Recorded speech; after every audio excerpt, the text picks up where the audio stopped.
Hello, hi friend कशा आहात तुम्ही? आय होप सगळे ठीकच असताल. तर माझ्या कुकिंग चॅनलमध्ये तुमचं सर्वांचं मनापासून स्वागत आहे.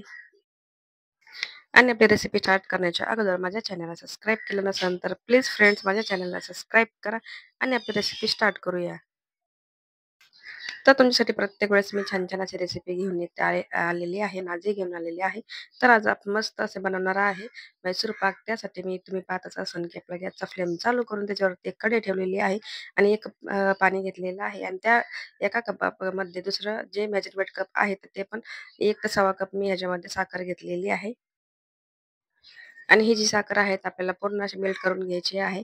म्हणजे चाचणी करायची आहे, तर ती चाचणी असणार आहे एक ताराशी आणि त्या चाचणीच्या नंतरच आपण काय प्रोसेस आहे नंतर चालू करणार आहे. आणि दुसरीकडे तुम्ही पाहतच असाल, मी थोडंसं 1 कप इथं म्हणजे तूप घेतलेलं आहे. जर तुम्हाला ह्याच्यामध्ये तेल ॲड करायचं असेल तर तुम्ही म्हणजे अर्धा कप तूप घेऊ शकता आणि अर्धा कप तेल घेऊ शकता. नाहीतर साजूक तूप वगैरे आपलं बेसिक तूप असतं ते पण तुम्ही घेऊ शकता. तुमच्या पद्धतीनुसार ते. तर तुम्ही पाहतच असाल की तर जी आपली साखर आहे पूर्ण पाण्यामध्ये विरघळून एक चाचणीचं रूप घेत आहे आणि इथं जी आहे ना पूर्ण पाणी म्हणजे चाचणी व्यवस्थित होत आहे. मी थोडंसं इथं चेक करून पाहणार आहे आधी आणि नंतर मग एक तार अशी बनवून घेणार आहे. तर इथे तुम्ही पाहता असाल की आपल्या सगळीकडनं एकसारखं मिक्स करून घ्यायचं आहे. कारण की साखरेचा पण जास्त पाक व्हायला नाही पाहिजे. कारण नंतर आपलं जे मैसूर पाक आहे ते व्यवस्थित होणार नाही. तर तुम्ही इथं पाहता असाल की मी एकदा ट्राय केलेलं आहे, पण ते व्यवस्थित झालेलं नाही. परत नंतर मी चेक करणार आहे. आपल्याला जास्त हार्ड नको आहे चाचणी.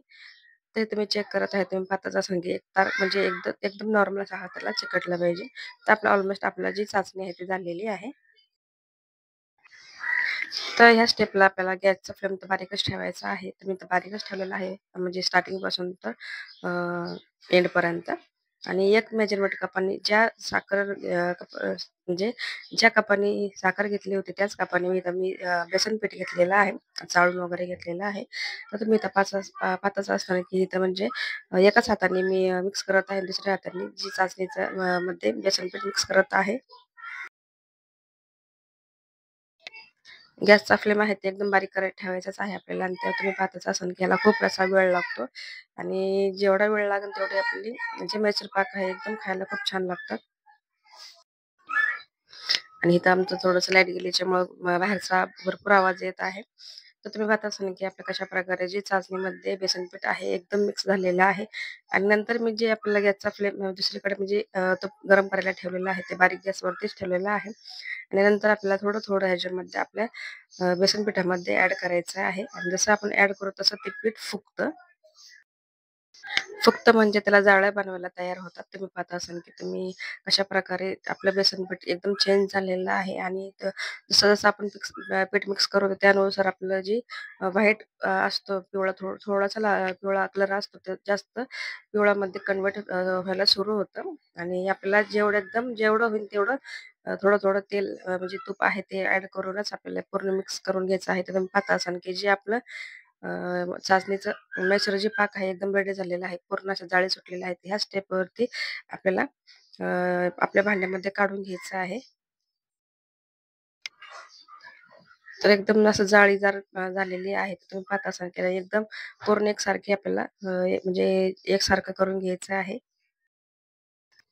तर इथं मी एका भांड्यामध्ये व्यवस्थित काढून घेतलेलं आहे आणि थोडीशी जागा ठेवलेली आहे. कारण अ, जे आपलं तूप आहे तर ते जेणेकरून बाहेर म्हणजे एका साईडला बाजूला निघून जाईल त्यासाठी मी थोडंसं एका साईडला पूर्ण असा शेप दिलेला आहे. तर तुम्ही तुमच्या पद्धतीनुसार कोणताही शेप देऊ शकता. तर मी ह्याला एका भांड्यामध्ये काढून घेतलेला आहे आणि ह्याला मी 10 मिनिटं असंच ठेवणार आहे. नंतर आपण 10 मिनिटाच्या नंतर गरम-गरम मध्येच आपण कट करून घेणार आहे.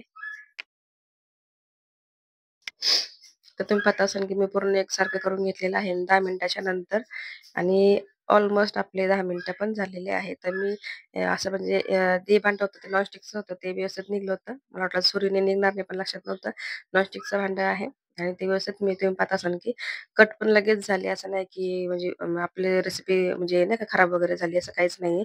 व्यवस्थित एकदम झालेली आहे. तर मी ह्याला एकदम मला पाहिजे तशी शेपमध्ये कट करून घेतलेला आहे आणि तुम्ही पाहता असाल की त्याचा कलर आणि जे आतमधून जे ब्राउन कलर असतो तो तसाच झालेला आहे आणि वरून जो पिवळसर कलर आहे तो तसाच झालेला आहे. पण थोडीशी गडबडीमुळे मी पटापट हा व्हिडिओ बनवलेला आहे.